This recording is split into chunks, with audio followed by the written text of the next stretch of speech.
And the collaboration we're going to have going forward. No better way to communicate to your audience. How do we grow strategically now that we've gotten the right path forward? Mr. Will Rojas, welcome to the show, guys. We are Agents Who Win, interviewing agents who are winning, and we're back. We've been silent for a little bit, but we've been lining up an awesome lineup of people to interview and bring you guys some value here with the summer market coming up. Will, thanks for being on here today, man. Yeah, thanks for having me, Todd. So wanted to really just jump in, is there really a FSBO and expired market? And, we've had the offers, not offers, but we've had listings just selling. And, why are people even hiring an agent when they're going FSBO, but how are you getting them to convert? And ironically, how are there even expired listings? And you're crushing it. I mean, you told me, 5 listings this month or last month in May? Yep. Yeah, 5. So I'll have 5 closings this month just from prospecting. And so going into that, basically what people are doing as far as when it goes to prospecting is you just have to build your skill and know what they need, kind of understand their motivation, their time frame, and how you can help them, ultimately net more. Some people usually go up to for sale by owners and say, oh, well, here's a seller's disclosure. I mean, that's kind of like an old school method. You could get those documents nowadays in 2022, but there's other ways and approaches and ways you speak to people to where they're going to understand what you mean, and kind of getting them into the path of working with you, and also giving them the opportunity to understand that we're on their side ultimately. So there is a huge market still out there. I get leads all the time, especially here in Central Florida. I think I've been getting cancels and expireds about 8 to 15 a day. Those are opportunities for me. And then as far as for sale by owners, now I'm getting I get 15 sometimes a day, sometimes 10 a day. And the thing is that there definitely is a market out there. You just have to dial in. So your 5 listings you just took in May, were those expireds or were those FSBOs? Most of my market is FSBO, actually. Okay. I've dived into the expired market this year because I found a little secret, which I could share with you guys today. Yeah. Some people put expireds as canceled unconditionals. So I didn't know that. And I was getting expireds last year, 1 to 2 a day. And I found out that we're allowed to prospect cancels and unconditionals. So that opened up my opportunity. So now I'm getting around 15, sometimes 5. So it kind of opens up the range of clients and opportunities for me ultimately. Yeah. Well, the canceled expireds are great. I mean, the unconditional withdrawn means, hey, anybody could do it. If you see a conditional withdrawn, you can't call those until it reverts to unconditional, because it's, they still have a contract period. The agent just decided to let them take it off the market for no more showings. Exactly. So you got to watch the conditional ones, because that's where you can get in trouble. But the unconditional, hey, take it and run. And some people, they'll use a statistic as a listing agent. None of my listings ever expire. I sell every one of them. So what do? They withdraw them. And so if you pull up an expired report on an agent, then it's going to show as none. But if you pull up a withdrawn report on an agent, it's going to be, more, or however many that they've had withdrawn. So it's something when you're looking at statistics and someone says, I've never lost a listing or never had one expired, it's because they put it as withdrawn status. That's funny. I didn't know that. Yeah. So a stupid little thing that they do for statistics purposes, but statistic is a statistic. It just depends on how you want to roll with it and use that leverage. Yeah. So FSBOs, they're all that. I can do it on my own. Why are they hiring you? And how long are you seeing those guys on the market before you can convert them? So on a normal basis, you're seeing them anywhere between 15 and 30 days before they work with an agent. Okay. So the cool thing about these kind of leads is they're the most qualified leads that are out there. They're literally raising their hand and saying, hey, I want to sell my house. So the approach is going in as a point of helping if they're unable to do it. That's how my approach is. So it's a little bit of a long-term game. Sometimes it can take 30 to 15 days, but you're guaranteed a listing at the end of the day. And obviously they have to go somewhere, because that's the most important thing. Like I said, motivation and time frame. If they have to go somewhere, eventually they're going to want to hire somebody if they can't handle it. So that's why they're hiring me, because I'm establishing a relationship, which is what this business is all about. A lot of people miss that part. It's relationship. It's not all business. So one of my best listing appointments always end in a personal conversation. So that's how I know, one, I'm going to get it, and two, I'm here to help them, right? So that's mainly the reason why they're hiring me. So are you, during that 15 to 30 days of follow-up after you've had the initial conversation, how many personal visits are you having with them? Sometimes 2 or 3. Sometimes it's more over the phone. So I'll do an initial phone call, establish a relationship, and I'll be like, I mean, I can role play with you if you want. Yeah, let's do it. All right. Best way to educate the public is role play. I'll call you. Ring. Hey, this is Todd. Hey, Todd. Hey, Todd. Yeah, this is. Hey, my name is William. I was just calling about that home you had over there on Main Street. I was just curious. You're selling that on your own, is that correct? Yep, 123 Main Street, anywhere USA. Yeah, I 100% respect that, regardless of what any other realtor is actually telling you. I was just curious, if you were unable to get the property sold, let's say in the next few weeks for some reason, would you consider meeting with me maybe to look at some other options? Potentially, but we've got a lot of attention on it right now. I've got 5 buyers that are like talking about putting offers in, and I've got 2 agents who potentially have buyers as well that are talking about bringing a buyer or bringing their buyers by as well that have interest. Yeah, gotcha. And that makes a lot of sense. I mean, you're probably going to get offers, and more than likely, you're probably going to sell this house on your own. I mean, let's just say it sits on the market 2-3 weeks. I mean, would you meet with me then just to see what's out there? I mean, it'll take 20 minutes. Sure. What is the point of the meeting? You have a buyer you're bringing by? No, actually, I don't. I was actually wondering about the house. I mean, it looks beautiful, and the area is actually really nice. I know that neighborhood really well. What has you guys selling in the first place? We're looking to move into the lake. So if we can get our price, we've got a place by the lake we want to get on. Gotcha. That makes sense. And how soon do you think you'll move there? As soon as we sell this, we can find a property to go to. All the lake stuff is so expensive right now. We're trying to find that golden opportunity. Gotcha. And you're selling this on your own because of the commission. Is that correct? You want to? Yeah, and I've sold 7 other houses on my own, so I feel I could do this one too. Yeah. Well, I just want to let you know that I actually have a program that covers, a flexible commission plan. It also allows you to save on it and maximize the commission. And I also have a plan. You could fire me at any time. I mean, would you be available maybe Friday to go over that between 4 and 6? Yeah, let's do that. Let's do Friday at 4:00. I'd love to hear this flexible program, and I like the fact that you've mentioned that if I don't like it, I can fire you guys and move on. Is there a cancellation fee if we fire you, or no? Not at all. Okay. So I'd love to. I'm going to share that with you when I go over. Gotcha. What's the best email for you typically, so I can send that information over on me? That way, 123 Main Street at Gmail. Perfect. All right. I'll talk to you then. Take care. Sounds good. Boom. So the idea behind that phone call is to establish yourself as an option in the future, because it brings people's guards down. And then that beginning sentence brings their guards down too, because you're saying, I'm hoping to tell you why I called, and you could decide if we could continue the conversation or not. You're giving the false control, basically. Right. And so they can decide. So the conversation ends up going really well. It doesn't end up being rude. It's not like, like the old school methods where you can't sell it. You can't sell it. You won't maximize it without me. You know what I mean? Those Mike Ferry old school scripts. So it's real relaxed. They're my favorite. They're better than the expireds. The expireds hang up on you. They're actually more rude than the before sale by owners.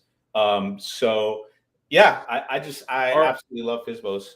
During that call, are you trying to make sure both the husband and wife are home, or are you just trying to get in front of one of the parties?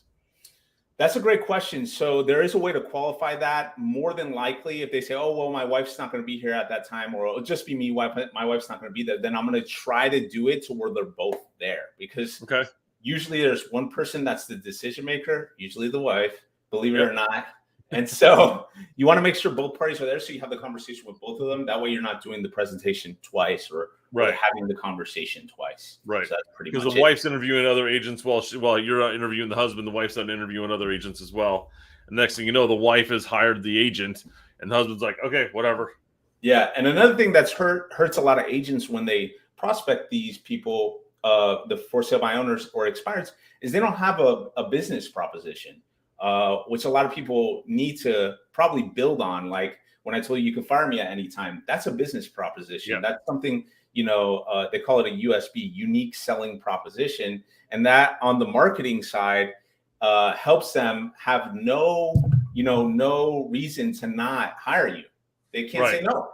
Right.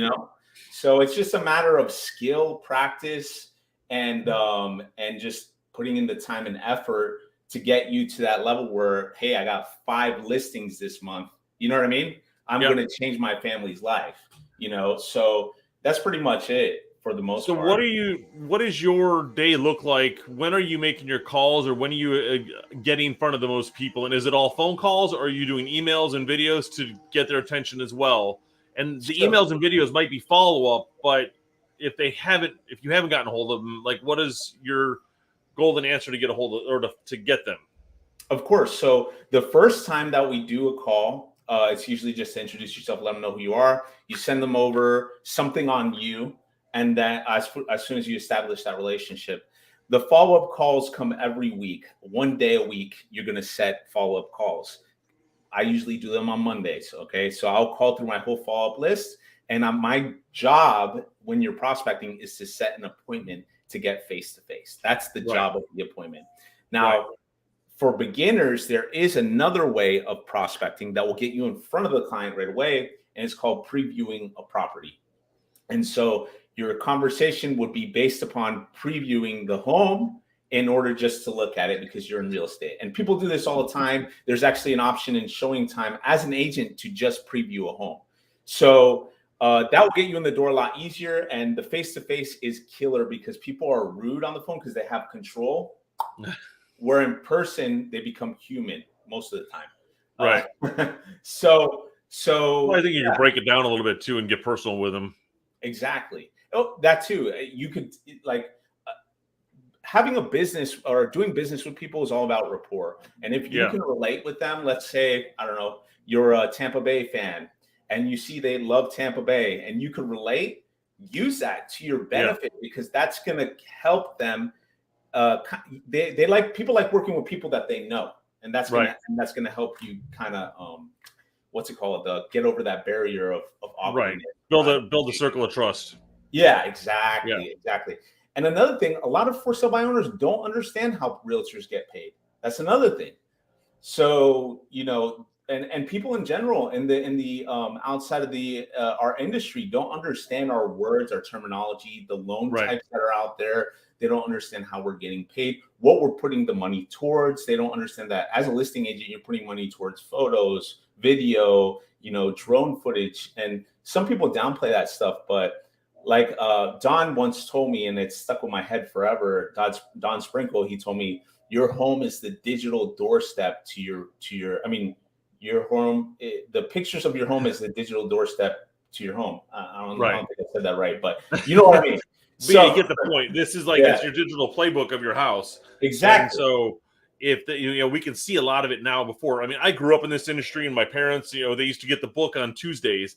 We get it listed by Friday. We can get you in the book for next week, and all we'd see is that front picture.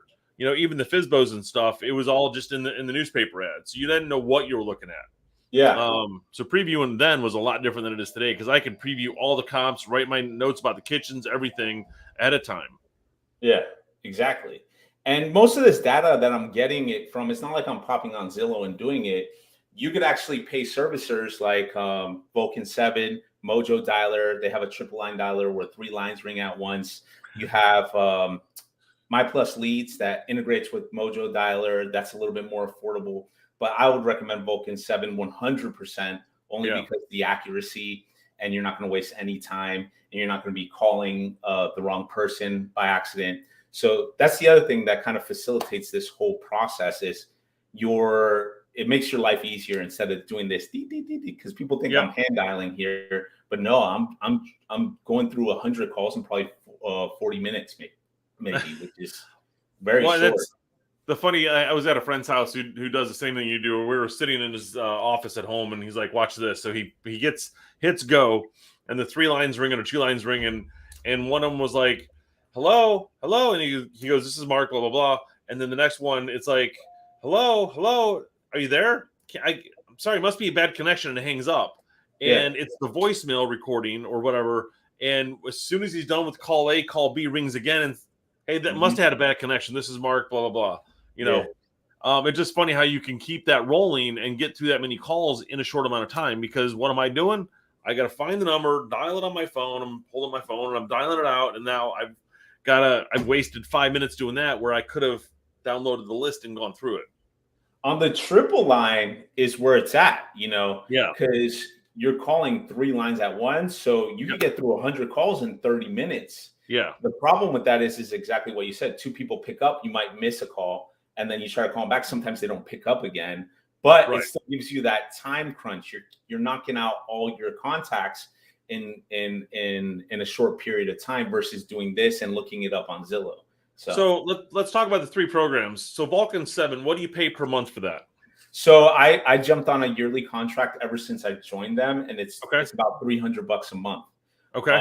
Mojo is going to be more a la carte. So basically you can pick and choose what you want, and they'll charge you as you go. My Plus Leads, it integrates with Mojo, so you'd have to pay for Mojo, and then My Plus Leads, I think it's like $100 now. Okay. I think they raised it, inflation, unfortunately. So I think they raised it, but they're pretty good too. So there's just a lot of sources out there. There's also RedX. I don't like them too much. I keep on hearing bad things about them. Mojo they all have their different things, and I think they all own each other now.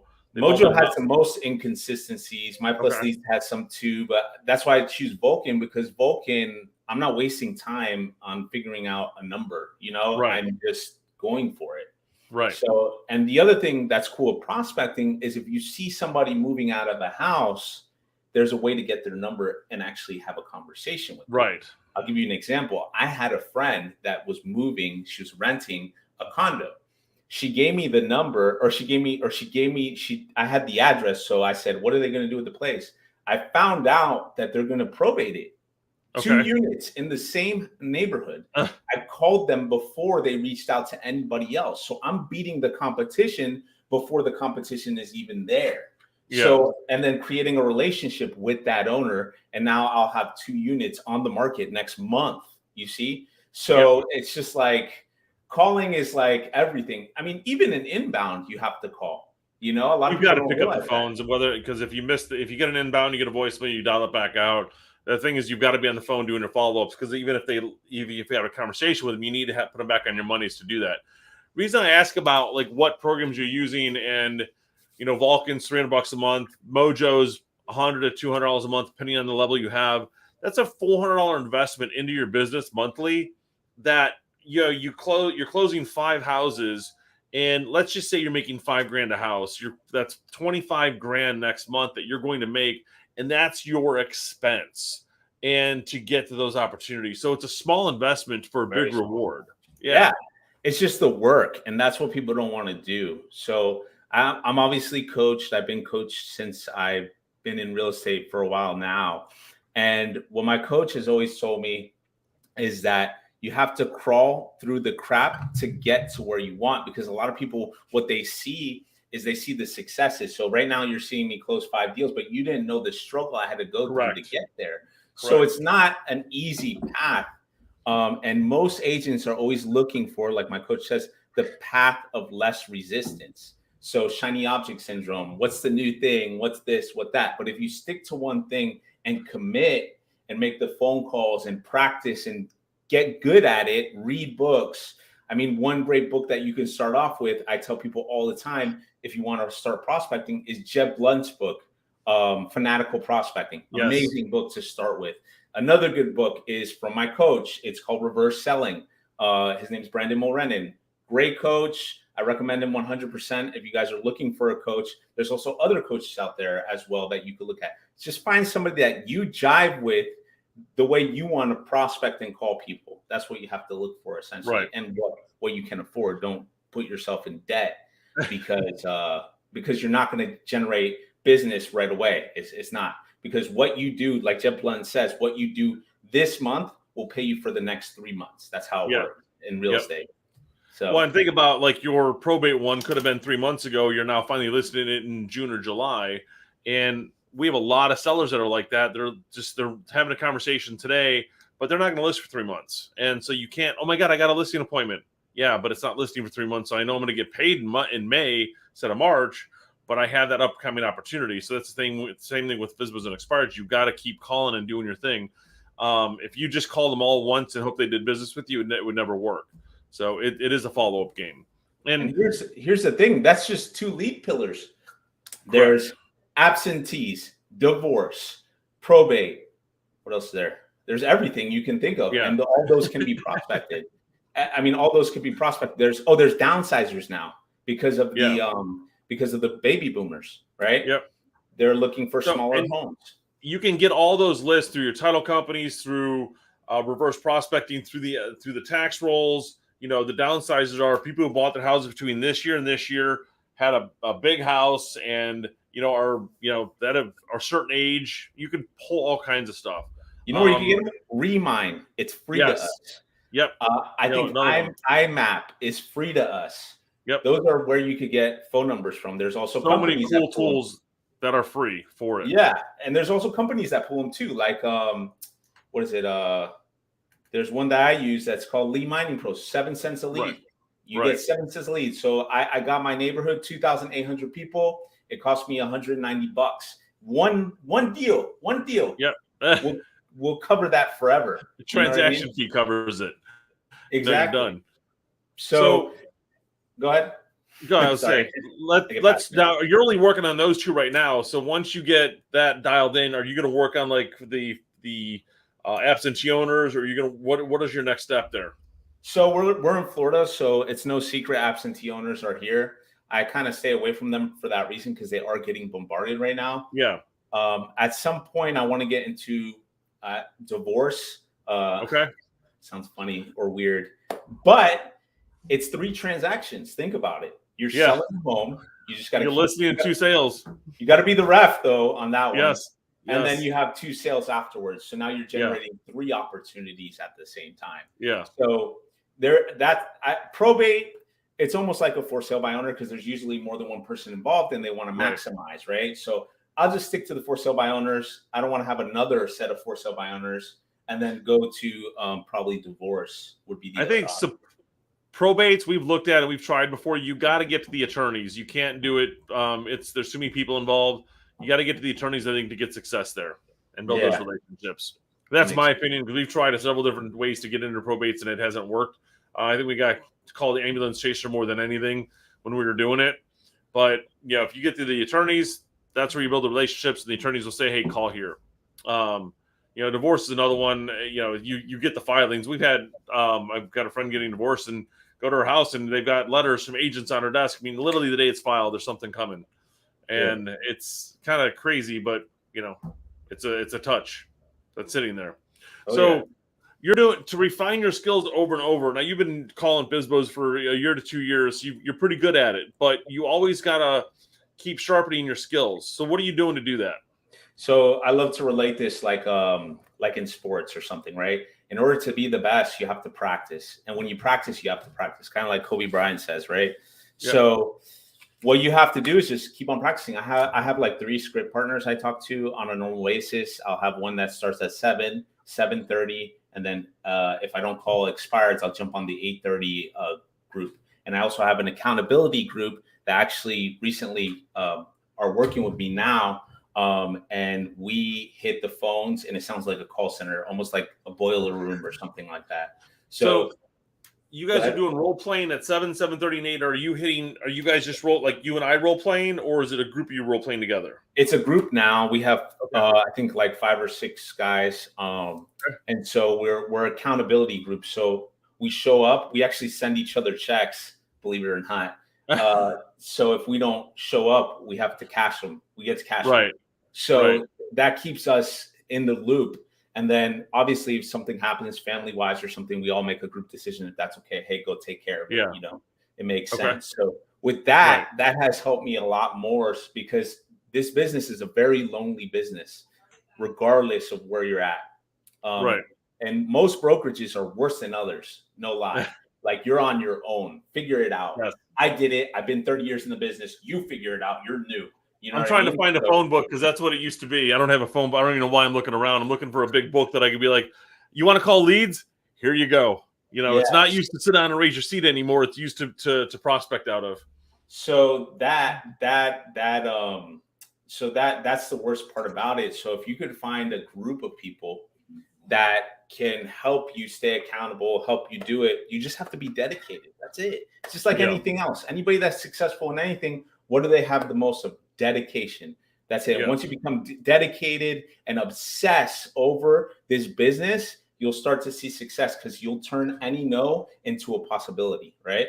So that's kind of how I've seen it, you know, as far as well, I think the role playing is good because it does sharpen your skills, and I love the accountability because it's like we're not in a phone room calling against each other. You all are in different markets, so you're all calling, you know, the same client but different areas, and the same type of client. And so you can, I'm going to take a break and I'm going to listen to what Joey's saying on the phone. I want to maybe try the way he's doing that. Yep. And then we correct each other. Hey man, you could have done this instead, or you could have gone this path. Oh, I'm going to call her back. And sometimes we get deals that way too. We're like, you know, so it's pretty cool to see everybody being successful and then finding the weaker ones in the group and trying to help them build up so they don't fall out of real estate, because unfortunately we have the highest fail rate. Like I've said before, I've seen people come out recently, you know, they see you closing 5 deals in June from 5 listings in May. And let's again say it's a $5,000 commission, making 25 grand. Oh my God, Will had the best month ever. I want to do that. But they don't realize is that the March calls that you made no money turned into April. You know, you had 1 listing in April and 5 in May. Well, the fluctuation of the income here is obnoxious. But all they see is those little success stories, because that's what everyone always puts on Facebook is, I had 5 closings this month, but they didn't realize what it took and the expense to get there. Yeah. My coach put on the best analogy. Have you ever seen Shawshank Redemption? Yes. Okay. So there's a scene where he crawls through shit to get to where he wants to go, which is freedom, literally.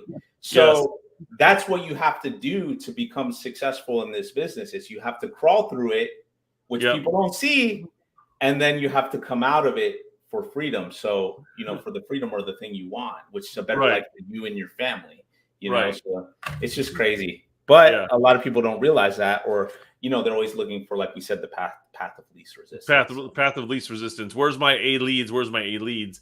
Meanwhile, you got to burn through, 100 B and C and D leads to get those 2 A leads. You know, there's an interesting thing I heard from another person. They said that your A lead could have been somebody's D lead 6 months ago. Yep. So you're letting those deals fall through the cracks, and you're all excited for this A lead that came through, but you forgot about your D lead, and now that's going to somebody else. Exactly. That, you know what I mean? That's an A lead. So it's like, I don't know. It's just a crazy cycle. Well, it's funny because you look at the there's a market span of each source of business. So like Facebook leads are 24 months out. Pay-per-click are 12 months out. LSA leads are 6 months out, whatever the terms on each one of them are. But so you got to have a follow-up process for each one of those, whether it's a drip campaign or stick them on a monthly call every 6 months, whatever, check in. Because people are clicking on stuff, they're looking. We were looking at beach houses for 5 years and we finally bought one, but I was that Zillow lead that was a 5-year, one that was sitting out there. Yeah, follow-up is everything. There's programs for that now. Like we have KV Core. They have this system that allows you to send market updates every 7 days. That's phenomenal if you're prospecting because now they're seeing the market as it moves and they're understanding what they can do. We have a CMA presentation on KV Core that allows you to send them the whole entire presentation and it tracks all their clicks. So guess what? You can call them and say, hey, you know what?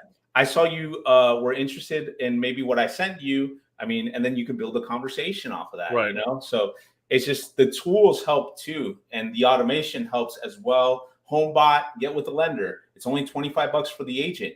It sends out once a month. Those things help. They all help people, get more clients, and stay top of mind. That's the most important thing. So last 2 things as we wrap up. One, what are you seeing the conversations you're having right now with sellers about this? And I don't want to call it a market shift, but market normalization which I'm going to produce a video later on about this. What kind of conversations are you having with the sellers? Not to expect multiple offers and 50,000 over asking price. Are you seeing that happen yet on the stuff you're calling on?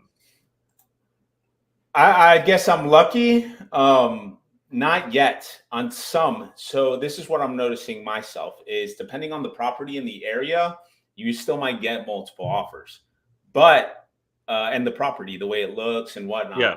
The other thing is pricing is everything. A house doesn't sell because of the way it looks. It sells because of the way it's priced. So for instance, if you have a rundown home and it's $50,000 less, somebody's going to buy it because they know it's $50,000 less and its potential, in the future. So it's all about pricing. It's all about setting expectations with people and letting them know what you need to do to get this house sold, or coming up with an agreement in what they need to do to get the house sold. But in other markets that my buddies are in, we are seeing changes in those markets. Yeah.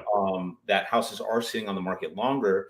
I also looked through the MLS the other day because I'm looking for a buyer, agent out of state, investor of ours, and they're basically showing us that that things are changing in other places. Here in Orlando, I think it's going to take a little bit more time to see a huge impact because of all the influx of out-of-staters still. And they're still coming. Yeah, and the investors that are buying the rentals. Yeah. I mean, it's still here, but it's nice that we're not seeing 25 offers. And I've had some listings that are still there, just a matter of what the bottom line is going to be. So the last question, are you offering any sort of hey, if anybody wants to try expireds and FSBOs, give me a call. I'd love to work with you on it. We can do some role playing, help coach you into the business. Yeah, I'd love to do that. I mean, if anybody's interested, you can, DM me on my Facebook, or if you want, you can email me. It's William.Rojas@exprealty.com. You could email me there. I'll be happy to go over what I go over. We can practice. I do it with people in my coaching program all the time. I don't expect nothing in return. That's just the kind of guy I've always been. And so I'd be happy to go over, some skills, role play, see if it's even a fit for you even, because sometimes people may not want to do it. It's very scary getting on the phones and getting yelled at and getting all the curse words and, and stuff like that. It is, but maybe, I'd love to have a conversation. You could give me a call too on my phone number, 407-456-3140. I answer my phone for everybody. I'm probably the best listing agent that answers his phone in the state of Orlando. I answer every single call. So you can give me a shout if you want. I'm not scared to have a conversation for sure. Potential spam. Can I help you? I do that. And sometimes they give up quick on the phone. And I say, why'd you give up? Yeah. Well, it's what you're doing that boiler room tactic. Yeah. On the guy. Yeah. The newspaper. Yeah. Man, anyways, I already get the sun. I'm good. Or whatever it was. That's funny. Yeah. Well, cool, man. I appreciate you being here today. It was good to kick it back off. Just trying to teach people how they can win in the FSBOs. And it is a market segment that people are winning in. And it doesn't take a 20-year veteran to do it. It can be a new agent, seasoned agent, whatever. It's just getting on the phones and doing it. And the market is there. Yep. So, well, I appreciate you today, man. Thank you. I appreciate you. Thank you for having me on. Yes. All right, take care, guys. You too.